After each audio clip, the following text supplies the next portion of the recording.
Okay, I think now we are also live on YouTube. We will have some participation also in YouTube. So firstly, welcome to our departmental seminar today. We are going to welcome dear Professor Ali Khan, and we are going to listen his presentation. Just shortly before his presentation, I introduce him. So, dear Professor Ali Khan is an internationally recognized economist for his research in, especially in mathematical economics, international trade, and economic development. So, he received his Bachelor of Science degree in economics from the London School of Economics, and also he received his Master and PhD degrees from Yale University, and then he joined the Department of Economics at Johns Hopkins University, where he now is an Abraham Hutzler Professor of Political Economy. So he has been studying the models of economic interactions formalized in general equilibrium theory, models of asset pricing led by questions of risk and uncertainty, and the broad relationship between economic development and cultural change, and finally epistemological issues and the history of ideas. And as I said, today we will listen him, and I think, as you agree, for 45 minutes. And after his presentation, we will also welcome questions. So if you are in Zoom session, you can open your microphones and you can ask, or you can write them down your questions in the chat box. And also for those who follow us in YouTube, they can also write their question on chat box in YouTube, and then I will transfer them to here. And then, Mr. Khan, I think you can start your presentation. I give the floor to you. Thank you very much, and thank you for this invitation. This is now I am in severe debt to the organizers. This is the second talk, and thank you for your elaborate introduction about my fields of interest. I'm not expert in any of them. As you see, I don't know how to spell November. I make a mistake in spelling November. So one has a lot to learn, and one keeps on learning. But I would want to begin by this email which I got in May. And the email says, this is from Professor Genç, as you may know, economic thought studies in Turkey are unfortunately limited and insufficient.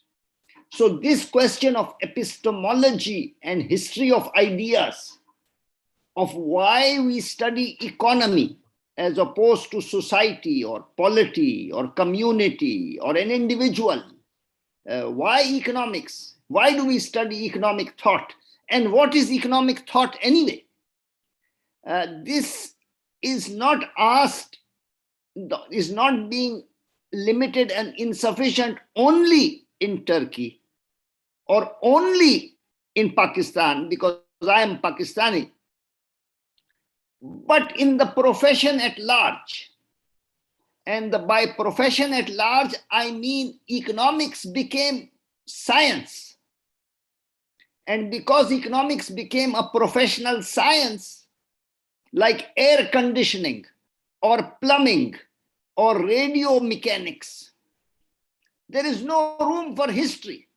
If I call a plumber to fix my plumbing, I don't care if that plumber tells me about the history of plumbing, from ancient times, from Roman times, to how water was carried and how it came to the house. I said, no, I'm paying you to do a job. So economists became engineers and dentists. But you see, economics is part of human sciences, not social sciences so much as human sciences, part of humanity. So we must understand, and we must understand ethics, and we must understand what is just and unjust, what is equality and inequality. And this is not a professional matter. This is not something for which one can hire engineers or dentists. Nothing wrong with being engineers and dentists. When one's tooth starts paining, you want to talk to nobody but a dentist. So there is nothing wrong about that. But we also need some space for talking of epistemology and broad theorizing. And if you look at the curricula of the top 20 departments, you will see they got rid of history of economic thought. They got rid of history, not only of thought, but also of economics. So what is this professional economics? Why are we doing professional economics? So this is what I want to talk about.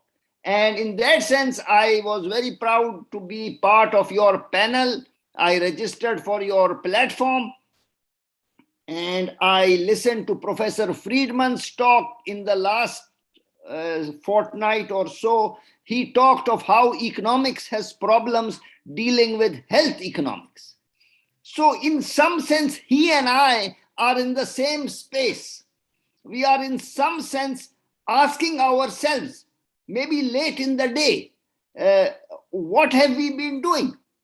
And in that sense, my audience, you are very fortunate. You all are young people. You can ask this question now.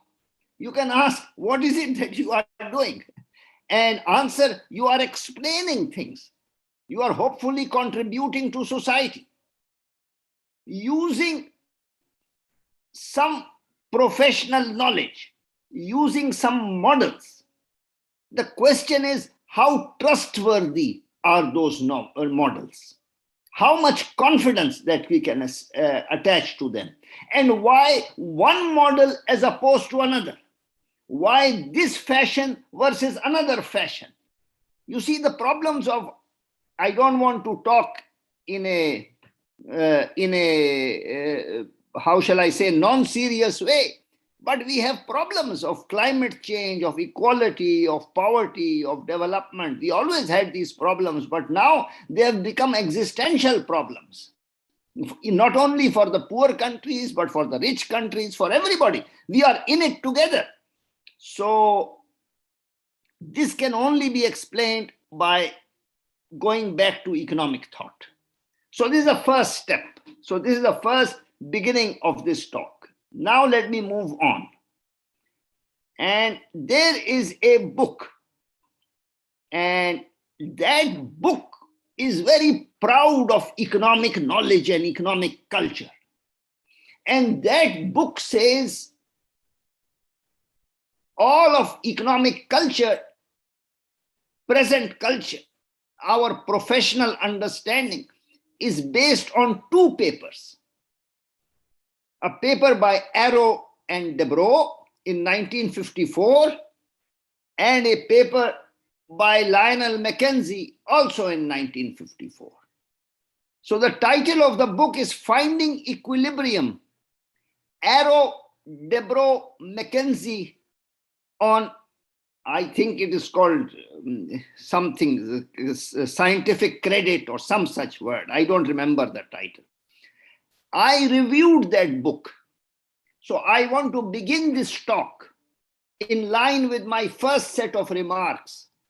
I want to begin from the abstract of this book.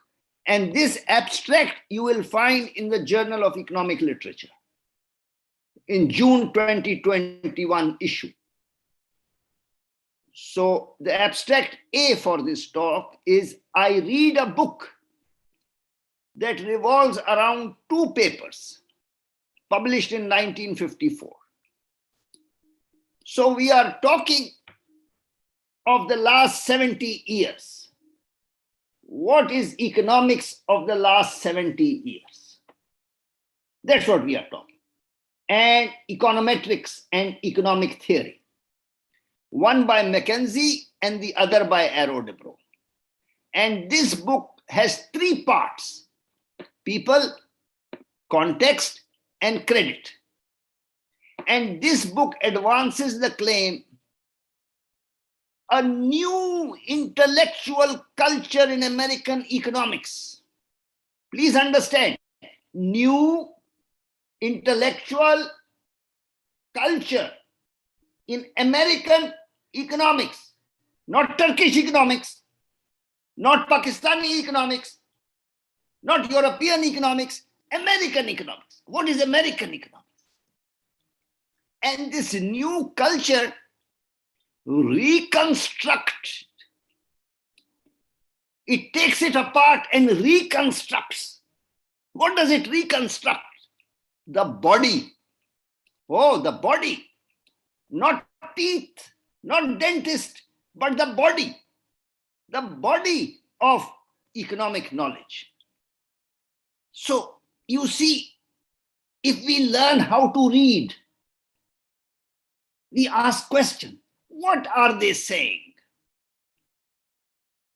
Applied, interpreted, shaped, reshaped.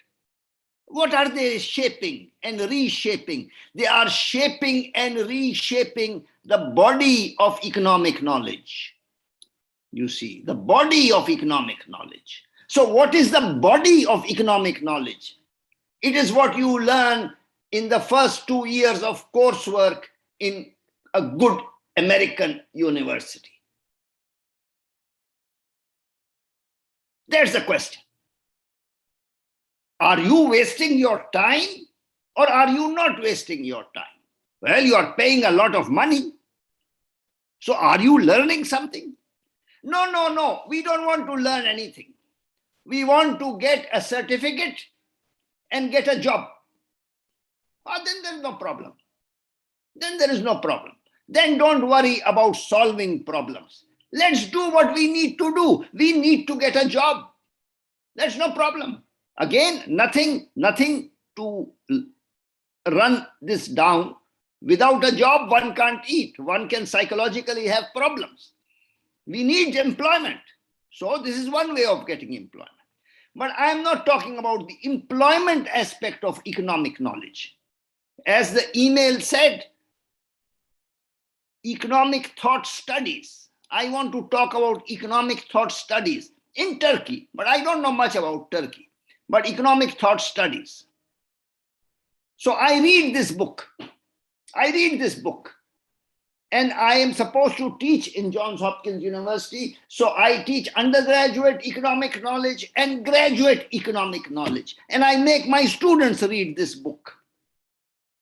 And they think it's a very, very good book. So I would ask you in this talk to first, please look at this book. I'm sure it's available. You can get it on PDF. And they talk of economic knowledge. So my reading leads me to contest this claim. So if you ask me, what are you talking to us about? Very kindly, you see, very kindly, the professor said, we are willing to listen to you as long as you like. And I said, no, no, no, this is too much. So I will not make such demands on you just for 45 minutes.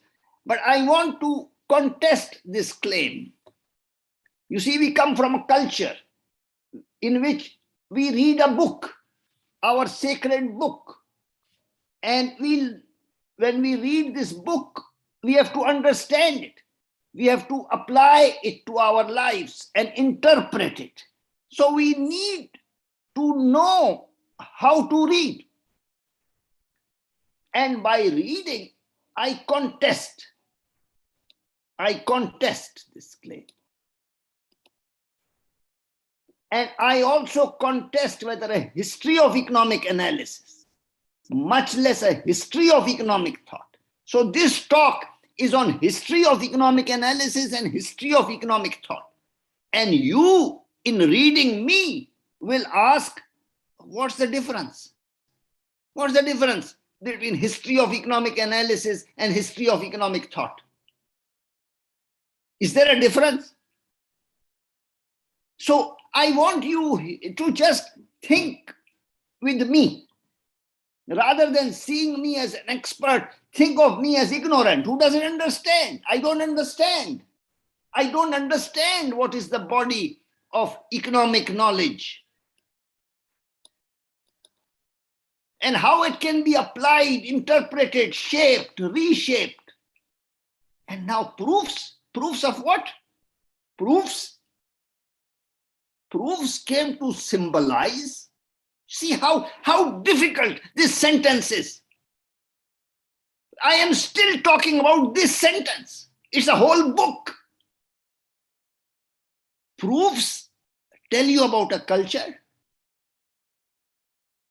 Are there any proofs that tell you about Turkish culture? Are there any proofs that tell you about Turkish economics? You have very distinguished Turkish economists, Aceh Moglu, Danny Roderick. Do the proofs tell you about their work? Proofs of what? They don't talk. They don't talk. Proofs. So this business of history of economic analysis and history of economic thought, this is an important difference. And it cannot be written. So now the question is, how do you write it? How do you write history of economic thought? How do you write history of economic analysis? Or let's say Turkish history of economic thought in Turkey for the last 20 years. What was the history? What was new? What happened? And what are the disciplinary criteria? How do you write such a history? And an unintended, this is part of my abstract, an unintended consequence. This is again interesting, you see, unintended. You may intend it, you may have intentions, you may want to do something good for society, but it may not bring that about. There will be unintended consequences. In fact, one of the reasons I study economics and economic thought, so this lecture is coming down to be 45-minute lecture, is coming down to be about the history of economic thought. We study it because it brings out unintended consequences. I want to buy more potatoes. Others want to buy more potatoes. The price of potato rises. If the price of potato rises, I don't want to buy anymore. So my actions have unintended consequences. I did not want to raise the price of potato. I just wanted to buy potatoes. So this idea of unintended consequence, this goes back to the heart of our discipline. This goes back to 18th century.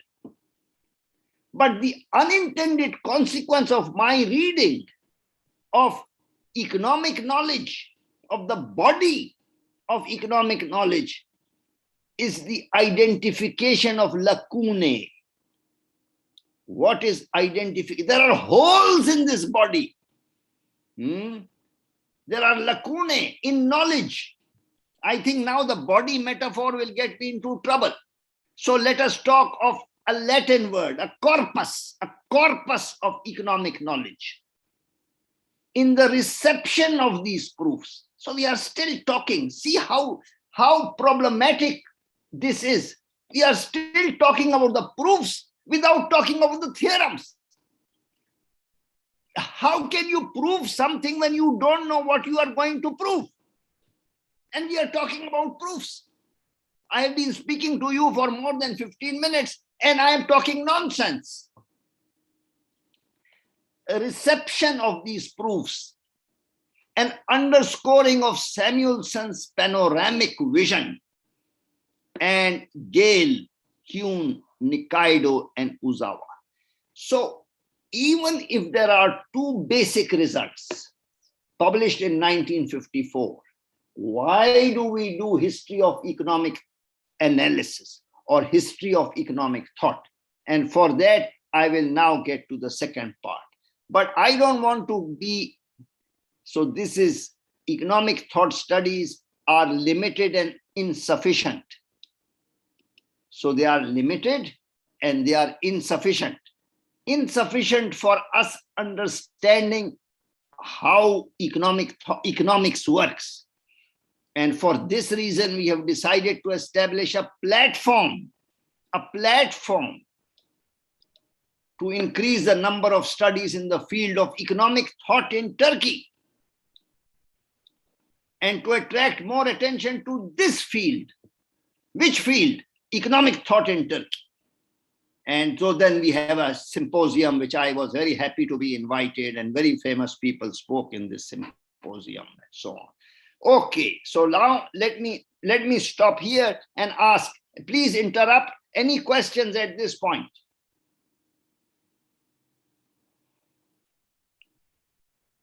Okay, so now I go to the next thing. This is for the talk today.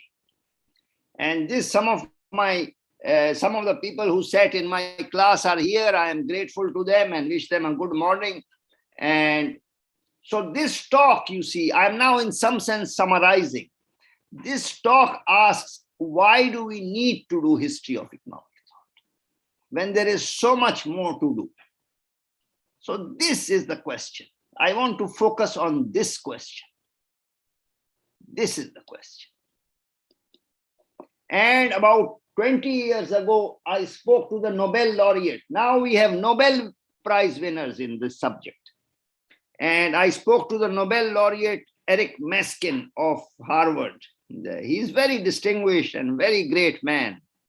And I told him, you know, Eric, we must have history of thought.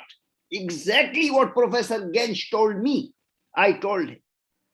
He said, but you see, we don't have the space in the curriculum. We don't have the time. If we teach history of economic thought, how will we teach all the other theorems that we want to teach? How do we teach cooperative game theory? And he is expert in cooperative and non-cooperative game theory. How do we teach mechanism design? How do we teach econometric theory? How do we find time for all of this? So the question is, why are you teaching all of this? So that you can become literate in the profession and get a job in the economics profession. So there he's absolutely right. You must teach what is in fashion and what can get you a job. You don't study Ottoman literature. You don't study the past. You do, as we do for dentistry and plumbing, what plumbing and dentistry can accomplish. So what can economic knowledge accomplish? No, that is a different problem. What it can accomplish for Turkey is a different problem. But I know what it can accomplish for myself. If I get a degree from Harvard or Yale, I can get a job. So these two things should be kept very separate and very distinct if you are serious. So if there is one message in my talk today, it will be, please ask, which register are you contributing to? What are you doing when you study economics? Are you doing it to get a job? Are you doing it to understand the economy? What is an economy anyway? And which economy? Or are there commonalities? Is the economy of Turkey and Pakistan and USA and Australia and Botswana the same principles? Is it governed by the same principles? Or do we need one knowledge of the Botswanan economy, one knowledge of the Turkish economy? What are the basic principles?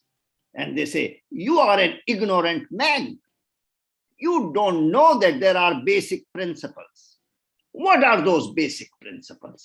Oh, they are microeconomists and macroeconomics. Microeconomics, macroeconomics, and econometrics. That is the basic knowledge.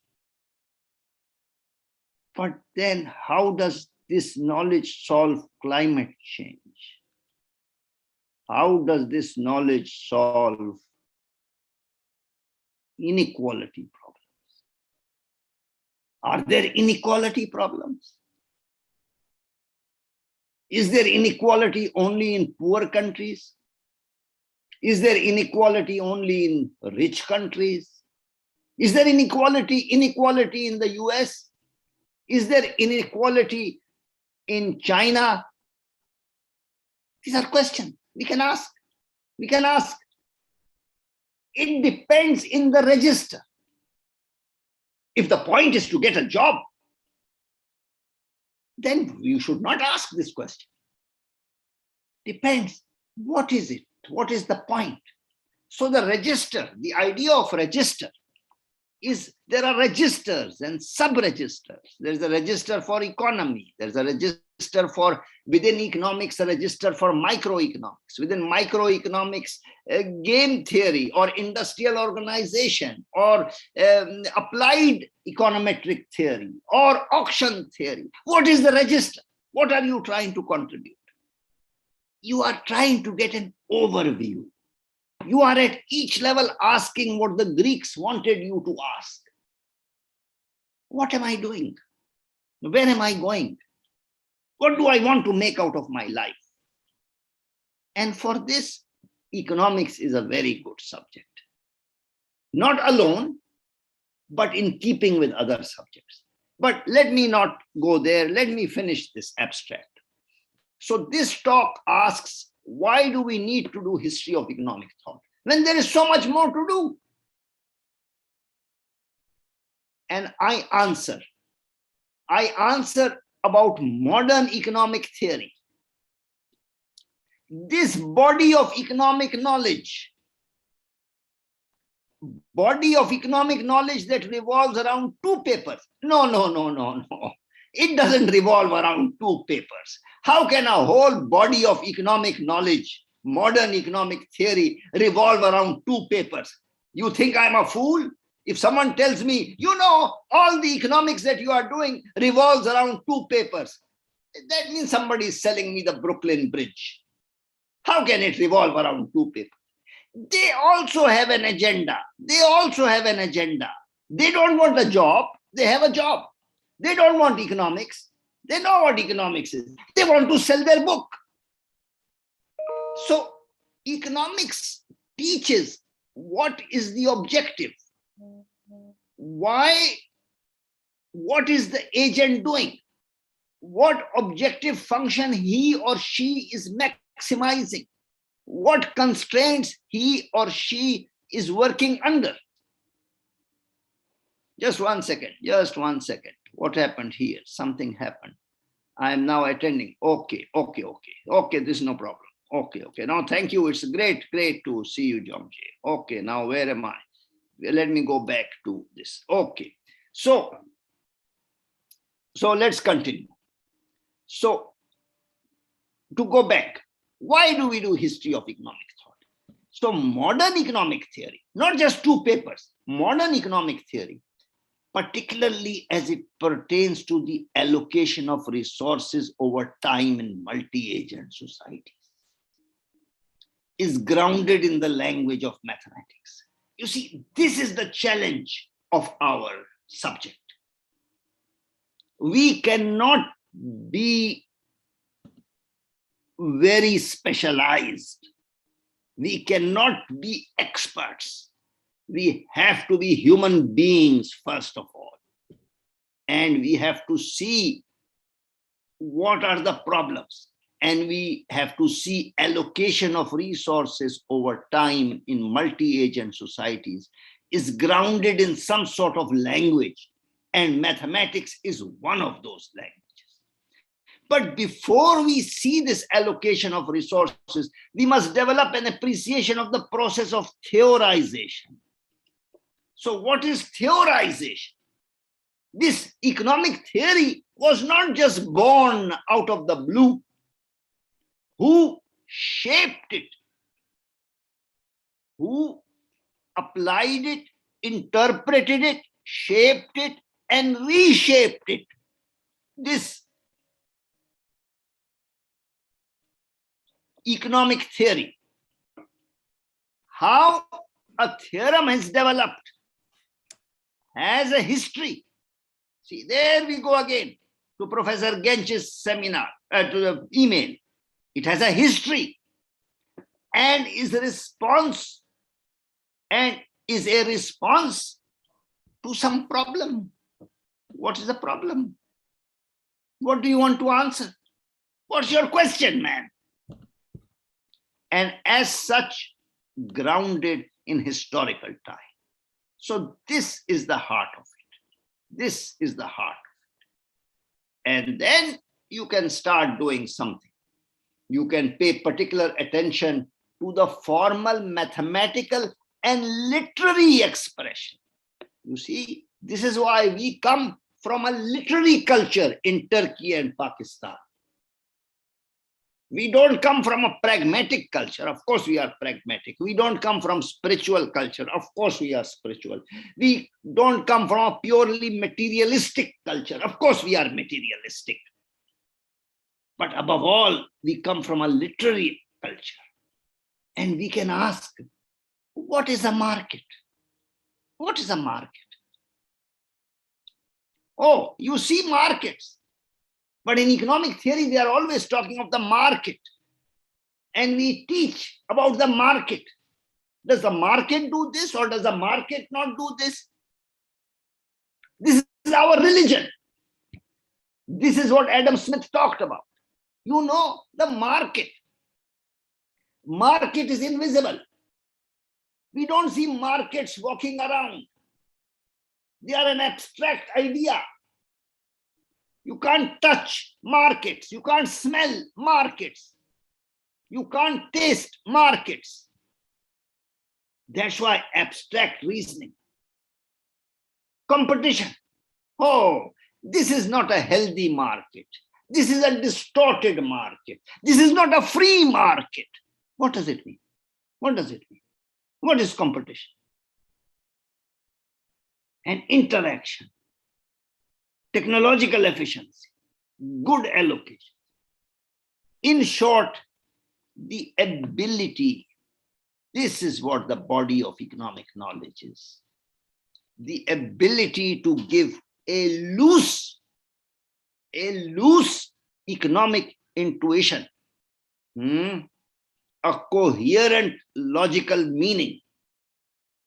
So a Pakistani can talk to a Chinese, can talk to a Turk, can talk to a South African.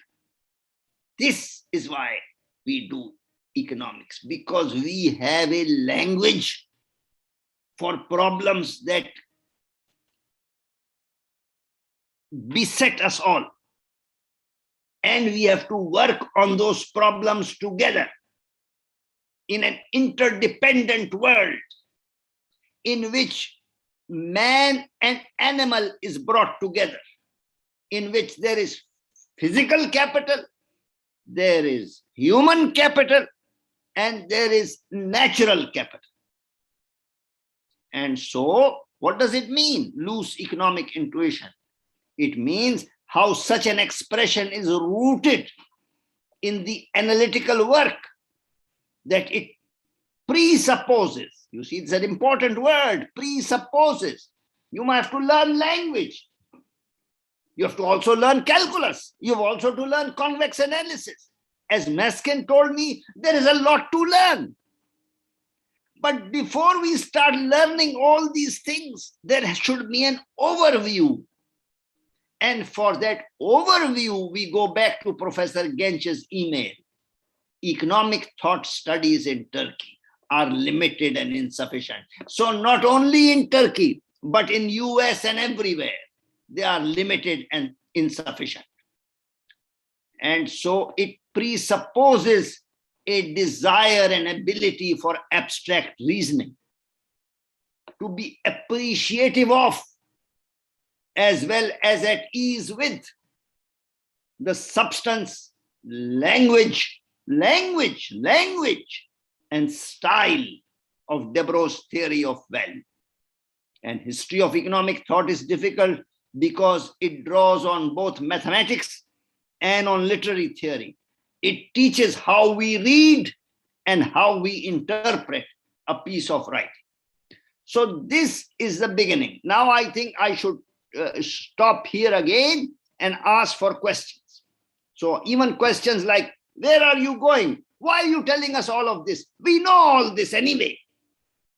So then I will ask you, okay, so what do you want to know? You say, well, you gave a title. You gave a title. What is the title? On reading, whining, reading, night. What the hell does this title mean? What does it mean? And then concepts and data in economic theorizing. What is the meaning of this? Why don't you talk about this? Okay.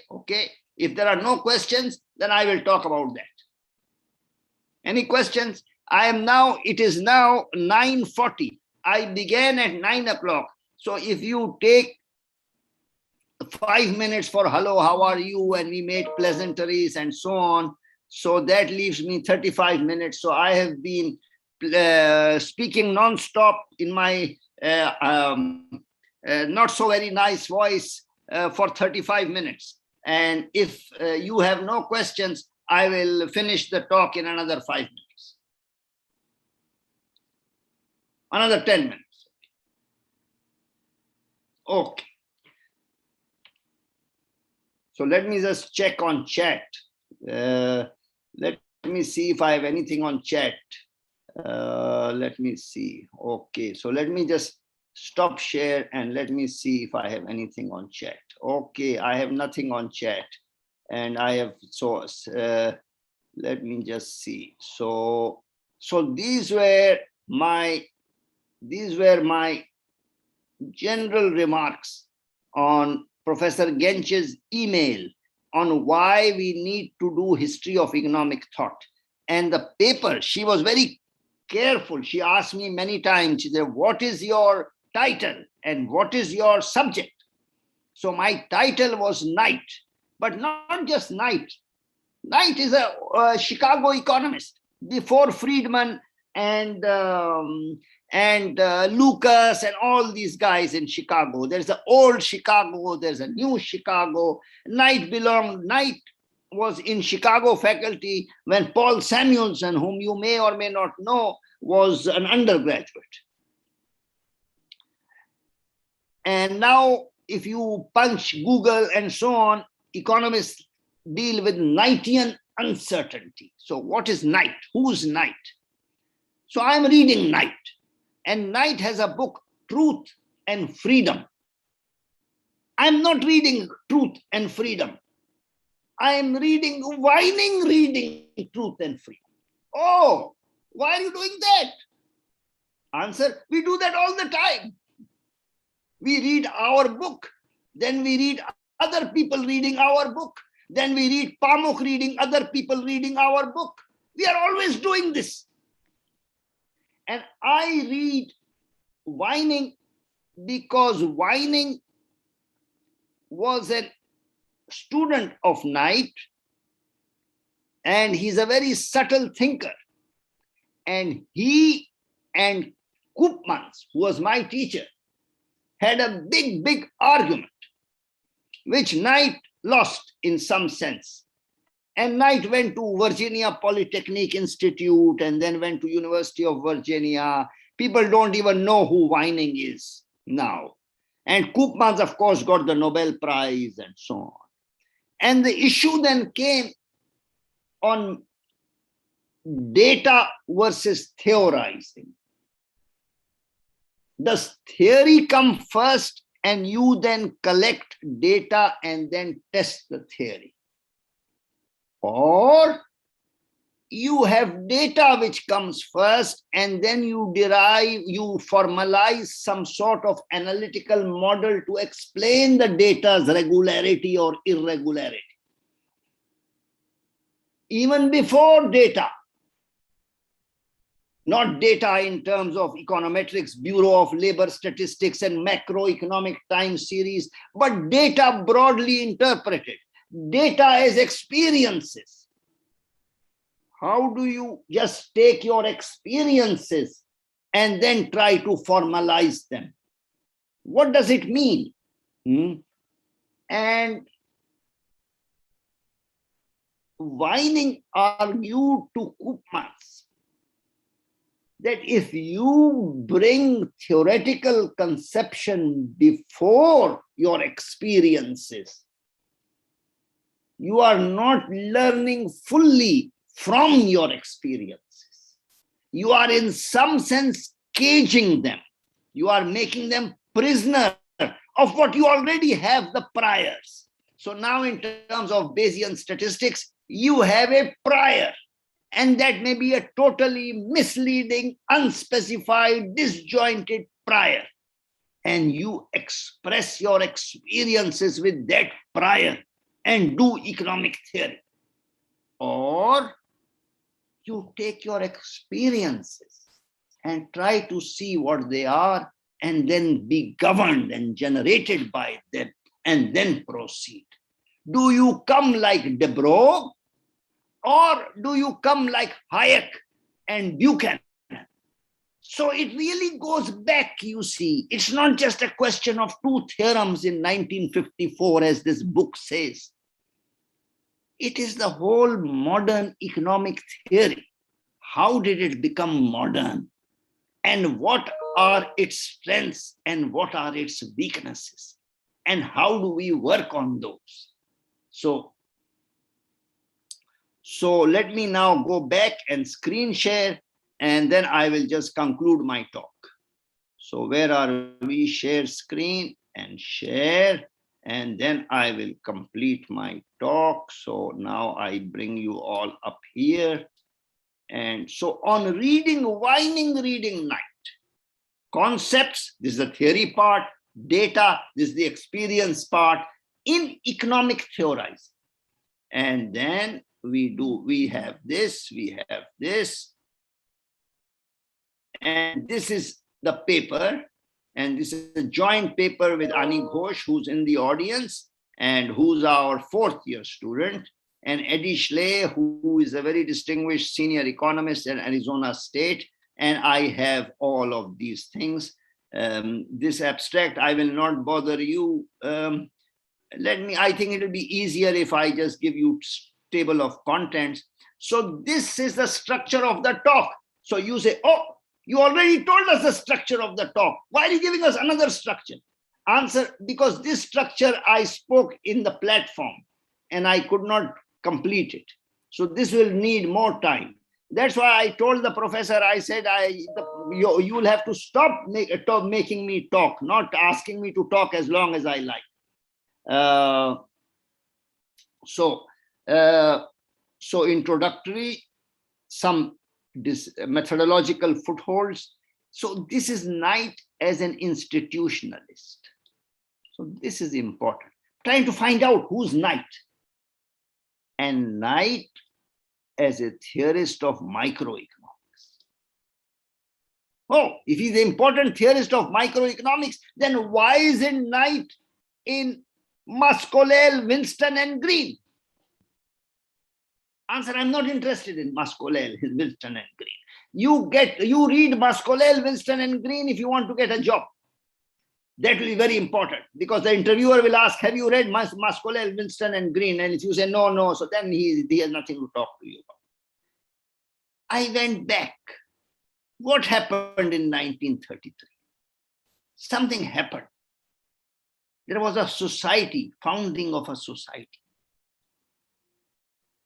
And then in 1947, what happened? There was a problem. What problem was there? And then I have, in 1974, a journal of mathematical economics. We already had an econometrica here. Why do we need Journal of Mathematical Economics? Why? See, trying to understand the institution. And then again epistemology, and then again epistemology. But this is why, this is what I want. This is what you have. What's the problem? So he has reform and freedom. The important question, you see. At that time, this is the title of Knight's book. And then this comes, this whining Koopman's exchange, and then concluding remarks. And then I think now I have talked more than necessary. I have another abstract which I wanted to show you, but I think I will not. This was done in Istanbul, May 22, 24. So I am now very much involved with Turkey. And I'm now reading Pamuk. We finished My Name is Red, and now we are reading the Black Book. And I think Pamuk is very well read. He understands what it means to read, you see. So I'm learning from Pamuk.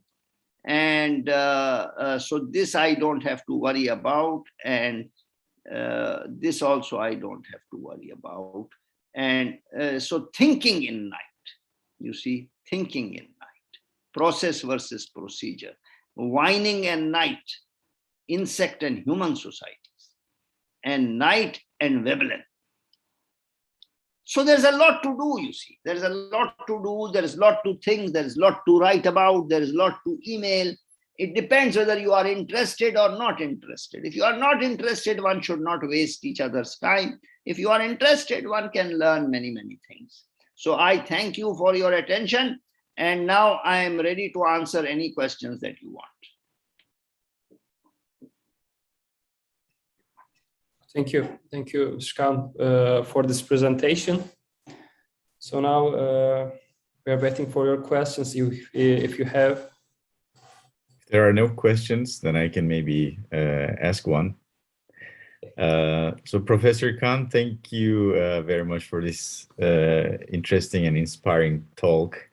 So I'm wondering one issue concerning climate change. So I do economics on climate change, and climate change has brought quite new stuff, new problems to economics, and so we do need to do a lot of theory. But the problem is it's really difficult to build on the previous theory because this was not a big issue earlier. I mean, it's a probably good problem, but is it enough to build our theories, etc., built on this knowledge, or so? I don't know. What's your take on this? Very good, very good. You could not have asked me a better question because this allows me to recapitulate and rehearse what I already said. And you say, look, I am serious in addressing problems of climate change. How should I proceed?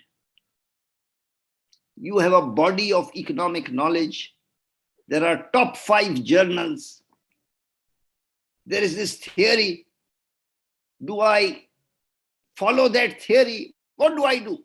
It appears the theory doesn't apply. So the first step is, what is the theory? You see, there are so many models.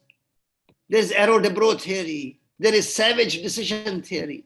There is theory of Jonathan Eaton, Cortum, Mellets on international trade. There is Harris-Todaro on international migration. There is the theory with the continuum of agents. There is non-cooperative game theory. There is cooperative game theory. So which theory you want to apply? You see, no, you say the theory doesn't apply. Which theory, man? Oh, the theory that is taught at MIT. Okay, so what theory is taught in MIT? Why are they teaching it in MIT? Oh, because they want knowledge? No, they don't want knowledge. They want their students to get a job. They want to get their students to get a job in the best universities. They want to be MIT. They are top of the pecking order, and they want to stay on top. And Stanford wants to stay on top, and Chicago wants to stay on top. So are they seriously interested? No, you are not understanding. There are seriously people interested. Who are these serious people? So Nietzsche asked this question. Nietzsche said, someone is speaking. Who is speaking? Who speaks? What is his agenda? What is her agenda? Who speaks? So when you say theory, I say, which theorist? Which theorist? Whose theory you want to apply? Well, I'll tell you something. Believe it or not, I am now working with 4 people on climate change. You say, oh, you are working on climate change? I say, yes, I'm reading climate change. What does it mean to work on climate change? It means I am reading. Okay, so what are you reading? Well, there's a group. There's a group of economists I really admire. Where are they? Always, who speaks? Who is in this group? Well, if you look at the New School University, there is Duncan Foley. There is Lance Taylor.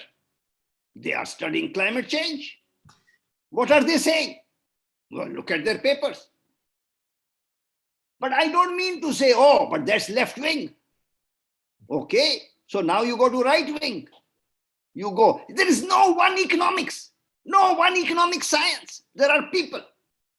Then you go to George Mason University. Oh, you say that's the right wing university. Yes, you go to Buchanan and Tulloch and you read. Buchanan was a student of Knight. Buchanan was colleague of Vining. Tulloch was heavily influenced by Buchanan. They used to argue with Becker at Chicago. Who are the people doing climate change in George Mason? You find out. Okay, so you say, okay, but you don't stay in the mainstream. You are either going right or you are going left. Why don't you stay in the mainstream? I say, okay, where do you want me to go? I say, Chicago, you say, Chicago. Chicago is good. Okay, so who's in Chicago? Chicago is Lars Hansen. Lars Hansen is a very serious man. Look what Lars Hansen is doing. Oh, he's doing climate change. How is he doing climate change? He is working with a guy in Bocconi University. Who is he working with? He is working with Massimo Marinacci.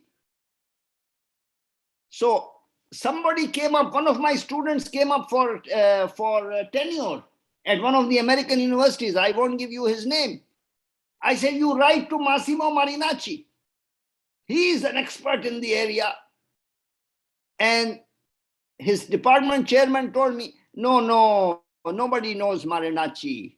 Our people need good universities, top university. Give me someone from Harvard or MIT or somebody. I said, okay, it depends on the agenda. He wanted to convince people about Harvard and MIT. So why would he want to write to Marinacci? But I am reading very carefully with other friends. I am reading also work of Hansen, Marinacci. Marinacci gave some wonderful lectures, and Marinacci is applying models in climate change. And a lot of what I am talking to you today, of there being different models and deciding on which model to adopt and thinking broadly and largely capaciously. So look at Marinacci's website and Lars Hansen website, and that would be my cut. Look at these 3 departments, and that would be my cut on how to proceed with climate change. Thanks a lot. But this is very personal opinion matter. You can tell me, okay, this is your cut. I'm not going to follow you. I'm going to follow the... So, okay. No, that's fine. Thanks a lot. Okay.